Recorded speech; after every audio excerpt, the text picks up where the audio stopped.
आप सभी लोगों का बहुत बहुत स्वागत है। आज की जो हमारी वीडियो है मॉड्यूल 2 की असिस्टेंट लोको पायलट का ये पूरा कोर्स है, सीरीज है और इसमें हम आज माइक्रोमीटर को विस्तृत इसका अध्ययन करेंगे। आप लोगों से एक निवेदन है मेरा, वीडियो अगर आपको पसंद आती है तो लाइक करें। चैनल अभी तक आपने सब्सक्राइब नहीं किया है तो जरूर सब्सक्राइब कर लें। आगे आने वाली वीडियो उसका आपको नोटिफिकेशन मिलेगा, तो उसके लिए आप चैनल को सब्सक्राइब करें और बेल आइकन दबा लें। निःशुल्क है, इसमें किसी का कोई चार्ज तो नहीं लग रहा है, ठीक है। और नहीं आपका लाइक करने में कोई चार्ज लगता है, तो वीडियो को लाइक करें, कमेंट्स करें, ठीक। जो आपको पूछना है वो कमेंट्स कर सकते हैं। वीडियो को आप फीडबैक देख सकते हैं, अच्छा लगा खराब लगा लिखिए, ठीक है। लिखिए, जरूर लिखिए, अच्छा लगा खराब लगा जैसा भी लगा आप लिख सकते हैं, ठीक है। तो आज की वीडियो हम शुरू करते हैं। जो हमारी वीडियो है माइक्रोमीटर के ऊपर है, ठीक है। तो माइक्रोमीटर हम देखते हैं कि माइक्रोमीटर है क्या, ठीक है। माइक्रोमीटर ये आप टूल है, यहाँ पे आप चित्र में देख सकते हैं, ये आपका माइक्रोमीटर टूल है। इससे मेजरमेंट किया जाता है। इसमें बहुत सारे पार्ट्स के नाम भी पूछे जाते हैं, ठीक है। तो हम इसका आज अध्ययन करते हैं। माइक्रोमीटर एक उच्च मतलब हाई प्रिसीजन मापने वाला उपकरण है जिसका उपयोग किसी वस्तु की मोटाई हो गया, थिकनेस, बाहरी व्यास हो गया, या छोटे छोटे आयाम मतलब स्मॉल डायमेंशन को अत्यधिक सटीकता के साथ, बहुत ज्यादा सटीकता के साथ मापने के लिए इसका उपयोग किया जाता है। माइक्रोमीटर की जो सटीकता होती है वो वर्नियर कैलिपर से भी अधिक होती है, ठीक है। आप इसको जरूर याद रखेंगे, ऑब्जेक्टिव में ये पूछा गया था। माइक्रोमीटर की सटीकता वर्नियर कैलिपर से क्या अधिक होती है, यस नो, या दोनों बराबर होती हैं, या इनमें से कोई नहीं, ठीक है। तो इसमें जो माइक्रोमीटर है उसकी जो सटीकता है मेजरमेंट करने की, बहुत एक्यूरेटी से जो मापता है वो वर्नियर कैलिपर होता है उससे अधिक है, मतलब ये अधिक अच्छे से माप देता है, ठीक है। इसका उपयोग मशीन शॉप में, टूल रूम में और गुणवत्ता नियंत्रण करने के लिए, मतलब क्वालिटी कंट्रोल के लिए या उत्पादन प्रोडक्शन कार्यों में इसका यूज होता है। ये हमारा माइक्रोमीटर है और ये माइक्रोमीटर से इस तरह से हम लोग अपना यूज करते हैं, ठीक है। अगर माइक्रोमीटर का हम इतिहास की बात करें तो माइक्रोमीटर का इतिहास विलियम्स गैसोनी द्वारा जो है प्रारंभिक रूप में किया गया था। बाद में इसे आधुनिक रूप से जेम लूरेंट पेलनोट ने दिया, इसलिए इसे पेलमेर माइक्रोमीटर भी कहा जाता है, ठीक है। इसका ये दूसरा नाम है, ठीक है। जब किसी मशीन पार्ट की बहुत अधिक सटीकता से माप लेनी होती है, बहुत अधिक सटीकता के साथ माप लेनी होती है, जैसे सॉफ्ट का व्यास हो गया, ठीक है, और मेरा सीट की मोटाई हो गई, या तार का व्यास हो गया, जब तक माइक्रोमीटर का उपयोग किया जाता है। मतलब ये कह सकते हैं अगर हमारा सॉफ्ट का व्यास अगर हमको मेजरमेंट करना है तब यूज किया जाएगा। सीट मेटल की सीट जो मोटी मोटी सीटें होती हैं उसका हो गया, या तार का व्यास मापना है तब उसका उपयोग किया जाएगा। तो इस तरह से हम लोग माइक्रोमीटर का उपयोग करते हैं। माइक्रोमीटर का कार्य सिद्धांत मतलब वर्किंग जो प्रिंसिपल है वो क्या है। तो माइक्रोमीटर जो है वो स्क्रू और नट के प्रिंसिपल पे काम करता है, स्क्रू और नट के, ठीक है। स्क्रू और नट सिद्धांत पे ये कार्य करता है। जब थिम्बल को घुमाया जाता है, आप थिम्बल आप देख सकते हैं, ये वाला थिम्बल होता है, ये वाला पार्ट, ठीक है, ये वाला पार्ट थिम्बल होता है, यहाँ पे लिखा हुआ है ये वाला थिम्बल होता है, ठीक है। थिम्बल को घुमाया जाता है तो स्पेंडल स्क्रू की जो पिच के अनुसार वो आगे पीछे होता है। जो स्पेंडल है उस पर पिच बनी होती है, आप यहाँ पे स्पेंडल देख सकते हैं, ये लिखा है स्पेंडल, ठीक है। और ये स्पेंडल अंदर यहाँ पे थ्रेड बनी होती है, चूड़ियां बनी होती हैं इसके अंदर, तो थ्रेड के अनुसार इसे आगे पीछे घुमाया जाता है। इसी गति के कारण बहुत छोटी दूरी को अत्यंत सटीकता के साथ, मतलब इसको घुमाया जाता है और इससे बहुत छोटी दूरी को, बहुत ही ज्यादा छोटी दूरी को बहुत ही ज्यादा सटीकता के साथ, ठीक है, अत्यंत सटीकता के साथ मापा जाता है। तो ये इसका कार्य सिद्धांत है, मतलब नट बोल्ट की तरह। आप देखा होगा नट बोल्ट को कसते हैं तो उसकी जो चूड़ियां हैं, ठीक है, जो स्क्रू की जो पिच होगी, चूड़ियों की पिच होगी, उसके अकॉर्डिंग इसको आगे पीछे चलना होता है। और जब ये आगे पीछे चलता है तो बहुत ज्यादा सटीकता के साथ, बहुत ज्यादा सटीकता के साथ ये किसी मेजरमेंट को मापता है। तो इसका जो कार्य सिद्धांत है वो स्क्रू और नट बोल्ट का सिद्धांत इसका बोला जाता है। ठीक है, इसमें कुछ मुख्य पार्ट्स होते हैं, भाग होते हैं। माइक्रोमीटर के कुछ पार्ट हैं, भाग हैं। ठीक है, जैसे फ्रेम हो गया, फ्रेम आप यहाँ पे देख रहे हैं कि ये आपका फ्रेम है। ठीक है, ये सी आकार का मजबूत भाग होता है, सभी भागों को ये सहारा देता है। एनविल हो गया, आप यहाँ पे ये देख सकते हैं, ये आपका एनविल है। ठीक है, एनविल क्या करता है, स्थिर होता है और मापने वाला ये भाग होता है। ये कार्यपीस को एक तरफ से इसके संपर्क में रखा जाता है, जो हमें मेजरमेंट करना होता है उसको इसके संपर्क में रखा जाता है। दूसरा नंबर है आपका स्पेंडल। स्पेंडल आपका ये रहा, ये आपका स्पेंडल है। ठीक है, ये चलने वाला भाग होता है, ये चलता है मतलब मूविंग करता है, ये आगे पीछे मूव करता है आपका, या तो इधर मूव करेगा या तो ये इधर मूव करता है, तो आगे पीछे मूव करने वाला ये भाग है। और वर्कपीस को पकड़कर ये मापता है।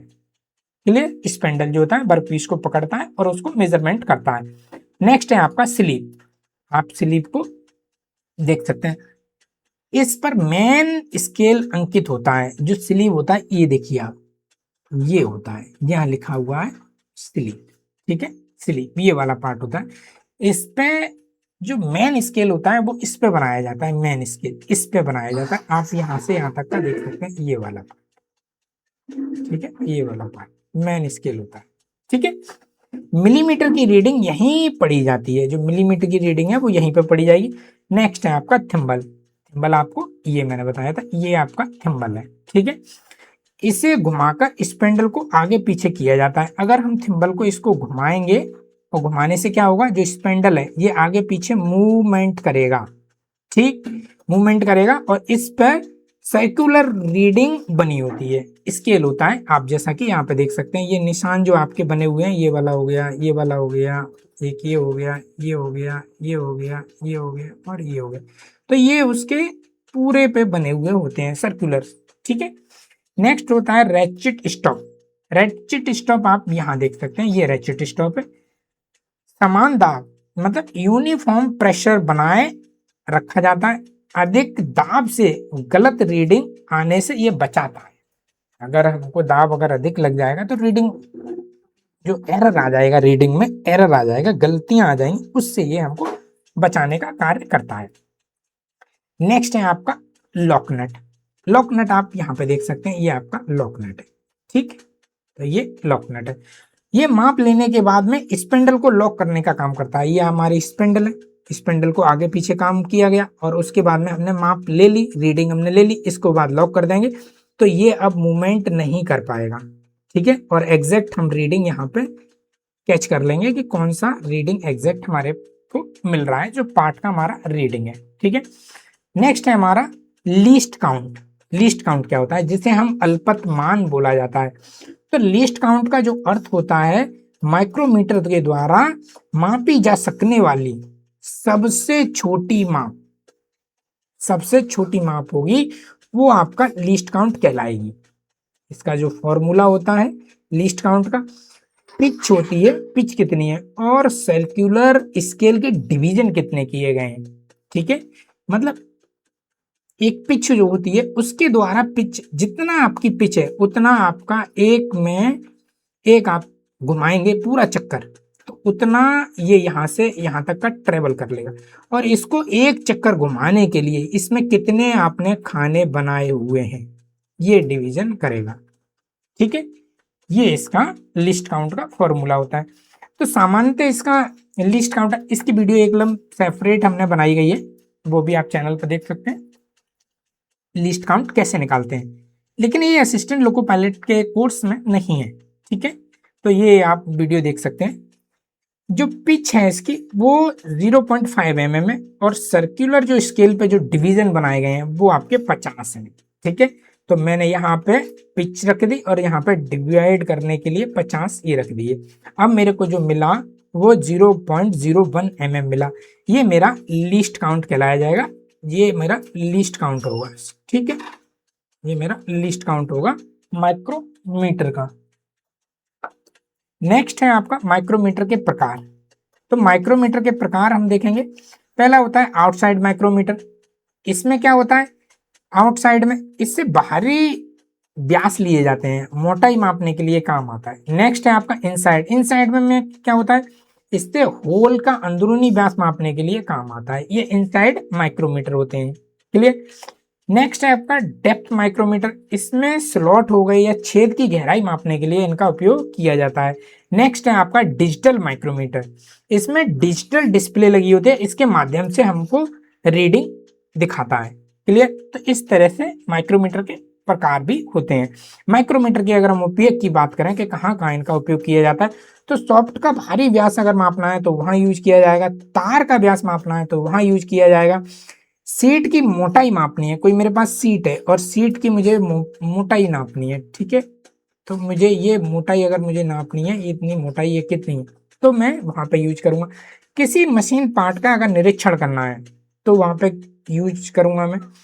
गुणवत्ता नियंत्रण करनी है, मतलब क्वालिटी का कंट्रोल करना है, क्वालिटी एकदम सेम बननी चाहिए, सारे पार्ट्स की मेरी क्वालिटी सेम होनी चाहिए, तो मैं वहां पे सारे पार्ट्स को चेक करने के लिए क्वालिटी कंट्रोल में यूज कर सकता हूँ।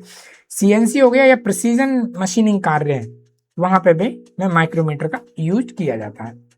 माइक्रोमीटर के लाभ क्या है यूज करने के, तो इतने इस माइक्रोमीटर के द्वारा अत्यधिक सटीकता के साथ माप मिलती है और इसका उपयोग बहुत सरल होता है, मजबूत और ये टिकाऊ होता है और सूक्ष्म माप के लिए अत्यंत सर्वोत्तम है।